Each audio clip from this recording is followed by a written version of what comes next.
ಯೆಹೋವನ ಕೆಲಸವನ್ನು, ಅಂದರೆ ತಂದೆಯಾದ ಪರಮಾತ್ಮನ ಕೆಲಸವನ್ನು ಅವರು ಲಕ್ಷಿಸರು.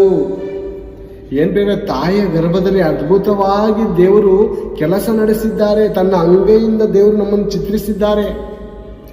ಆತನ ಕೆಲಸ ಭೂಮಿ ಉಂಟು ಮಾಡಿದ್ದಾನೆ, ಆಕಾಶ ಉಂಟು ಮಾಡಿದ್ದಾನೆ, ದೊಡ್ಡ ದೊಡ್ಡ ಸೂರ್ಯಗಳನ್ನು ನಮಗೆ ಬೆಳಕಾಗಿ ನಿಲ್ಲಿಸಿದ್ದಾನೆ, ಕೋಟ್ಯಾನುಕೋಟಿ ನಕ್ಷತ್ರಗಳನ್ನು ಉಂಟು ಮಾಡಿದ್ದಾನೆ. ಇಡೀ ಪ್ರಪಂಚವನ್ನು ಪಂಚಭೂತಗಳನ್ನು ದೇವರು ಉಂಟು ಮಾಡಿ, ದೇವರು ಹೇಳುವಂತ ಮಾತೇನೆಂದ್ರೆ, ದೇವರ ಕೆಲಸವನ್ನು ಇವರು ತಿಳಿಯರು.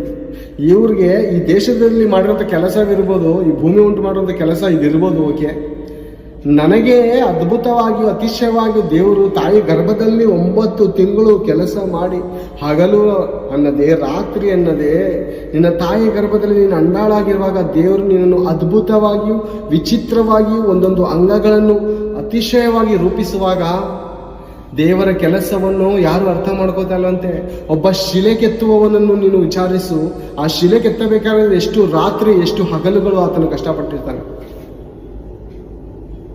ಎಷ್ಟು ರಾತ್ರಿ ಎಷ್ಟು ಹಗಲು ಒಬ್ಬ ಶಿಲೆ ಕೆತ್ತುವಂತ ಕಲಾಕಾರ ಅಂತೀವ, ಕಲಾವಿದ ಅಂತೀವ, ಆತನನ್ನು ವಿಚಾರಿಸು. ಆ ಬಣ್ಣ ಬಣ್ಣದ ಗೊಂಬೆಗಳನ್ನು, ಬಣ್ಣ ಬಣ್ಣದ ಚಿತ್ರದ ಪ್ರಾಣಿಗಳನ್ನು ಆತನು ಕೆತ್ತಬೇಕಾದರೆ ಅಥವಾ ಒಂದು ಶಿಲೆಯನ್ನು ಕಲ್ಲಾಗಿ ನಿಲ್ಲಿಸಬೇಕಾದರೆ ಒಂದು ಆ ಮಾಡುವಂಥ ಕೆಲಸಗಾರನ ಬಳಿಲಿ ಹೋಗಿ ಕೇಳು, ಆತನ ಕಷ್ಟ ಎಂಥದ್ದು ಅಂತ.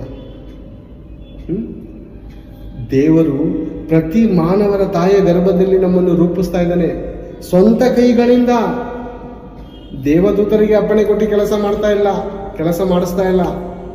ಸ್ವತಃ ದೇವರೇ ಅಂಗೈಯಲ್ಲಿ ದೇವರು ಚಿತ್ರಿಸ್ತಾ ಇದ್ದಾರೆ. ಅಂದ್ರೆ ತಾಯಿಯ ಗರ್ಭದಲ್ಲಿ ನಿನ್ನನ್ನು ನನ್ನನ್ನು ಪ್ರತಿಯೊಂದು ತಾಯಿ ಗರ್ಭದಲ್ಲಿ ಒಂದು ದಿನಕ್ಕೆ ಎಷ್ಟು 1000 ಜನ ಹುಟ್ಟಬಹುದು ಡೆಲಿವರಿ, ಅಷ್ಟು 1000 ಜನಕ್ಕೂ ದೇವರು ತನ್ನ ಕೈಯಿಂದ ರೂಪಿಸ್ತಾ ಇದ್ದಾನೆ, ಕೆತ್ತುತ್ತಾ ಇದ್ದಾನೆ.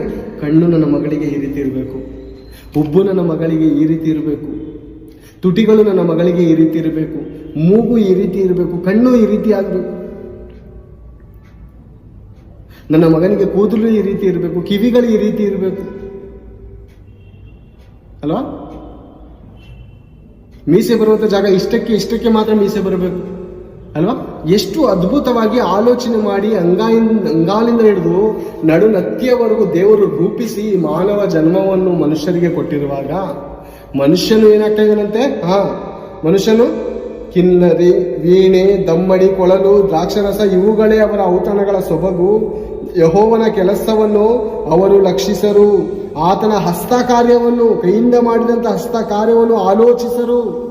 ಯಾವನಾದರೂ ಈ ದೇಹವೆಂಬುವಂಥ ಈ ದೇವಾಲಯವನ್ನು ನಮಗೆ ಕೊಟ್ಟಿರುವಂತಹ ಪರಮಾತ್ಮನು ಯಾರು ನಮಗೆ ಕೈ ಕೆಲಸ ಮಾಡಿ ರೂಪಿಸಿದರು, ಯಾರು ನಮ್ಮನ್ನು ಅದ್ಭುತವಾಗಿ ರೂಪಿಸಿದರು ಅಂತ ಈ ದಿನದವರೆಗೂ ಮನುಷ್ಯನು ದೇವರನ್ನು ಕಂಡುಕೊಳ್ಳದೆ ಹೋಗಿದ್ದಾನೆ.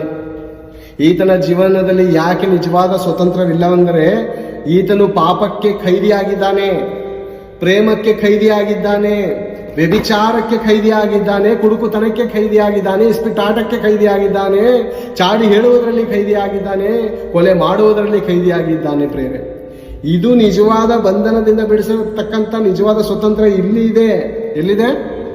ಇದರಿಂದ ನೀನು ಬಿಡುಗಡೆ ಆಗಬೇಕು. ಈ ಪಾಪದ ಅಮಲಿನಿಂದ ಎಚ್ಚೆತ್ತು ನೀನು ಹೊರಗಡೆ ಬರಬೇಕು. ಜೈಲಿಂದ ಹೊರಗಡೆ ಬಂದಾಗ ಹೊಸ ಜೀವನ ಇಷ್ಟಪಡ್ತೀವಲ್ವಾ? ಜೈಲಿಂದ ಹೊರಗಡೆ ಬರೋದಕ್ಕೆ ಇಷ್ಟಪಡ್ತಾನಲ್ಲ ಮನುಷ್ಯ.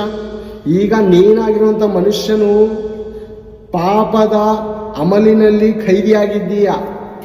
ನಿನಗೆ ಗೊತ್ತು, ಈ ಪಾಪ ಮಾಡಿದರೆ ನನಗೆ ಶಿಕ್ಷೆ ಸಿಗುತ್ತೆ, ಈ ಪಾಪ ಮಾಡಿದರೆ ನನಗೆ ಹಣ ವೆಚ್ಚವಾಗುತ್ತೆ, ಈ ಪಾಪ ಮಾಡಿದರೆ ನಾನು ಸಾಲ ಮಾಡಬೇಕಾಗುತ್ತೆ, ಈ ಪಾಪ ಮಾಡಿದರೆ ನನ್ನ ಹೆಂಡತಿ ಮಕ್ಕಳು ನನ್ನಿಂದ ದೂರ ಆಯ್ತಾರೆ, ಈ ಪಾಪ ಮಾಡಿದರೆ ಇನ್ನೊಬ್ಬರು ನನ್ನನ್ನು ಹೊಡೆದು ಸಾಗಿಸ್ತಾರೆ, ಈ ಸುಳ್ಳನ್ನು ಹೇಳಿದರೆ ನನಗೆ ಭಯಂಕರ ಶಿಕ್ಷೆ ಐತೆ ಅಂತ ಗೊತ್ತಿದ್ರೂ ಅದನ್ನು ಮಾಡದಂತೆ ಹೊರಗಡೆ ಬರಲಾರದಂತ ಒಂದು ಬಂಧನ ನಿನ್ನನ್ನು ಹಿಡಿದಿಟ್ಟಿದೆ ಮನುಷ್ಯ.